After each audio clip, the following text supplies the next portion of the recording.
कधीच नाही चुकणार तुमचे फेवरेट टीव्ही शोज झी5 सोबत, तेही एकदम फ्री. अहो काय झालं या एक मिनिट सावकाश सावकाश सावकाश. अगं आता बरा आहे मी. माहितीये मला.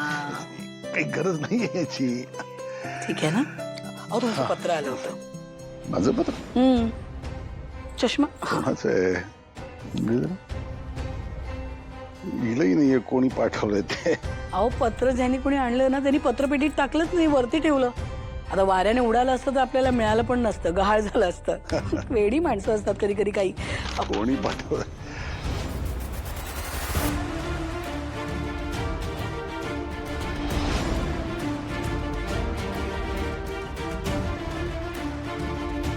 अहो कुणाचं पत्र आहे?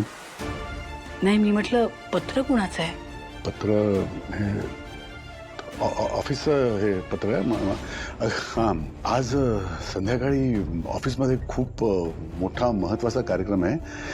हे त्यामुळे मला जावं लागेल ऑफिसमध्ये. अगं बाई तुम्हाला जावं लागेल? नाही म्हणजे आत्ता कुठे हॉस्पिटलमधून आलात, हळूहळू तब्येत सुधारते, तसंही पुण्याचा प्रवास झालाय.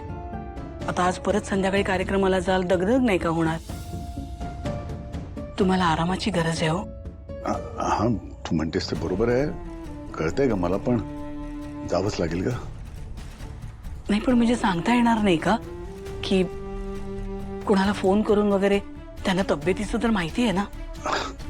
लक्ष्मी अगं तुला माहिती आहे ना, आत्ताच माझ्यावर इतका मोठा आरोप झाला होता आणि तो पुसला गेल्यावर मला ऑफिसमध्ये ताठ मानेनं जायची संधी मिळणार आहे या या, या कार्यक्रमाच्या निमित्तानं. ती संधी नको का घ्यायला मी?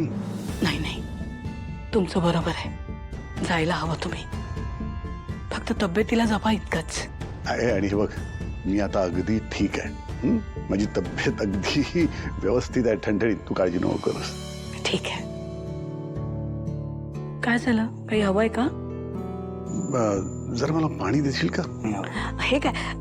अगं बाई पाणी संपले बा. हो संपले. आणि संध्याकाळसाठी कपडे पण काढून ठेवते मी. लक्ष्मी माझ्या रिटायरमेंटच्या निरोप समारंभाचं पत्र आहे आणि ते मी तुला नाही सांगू शकलो. मला माफ कर, माफ कर.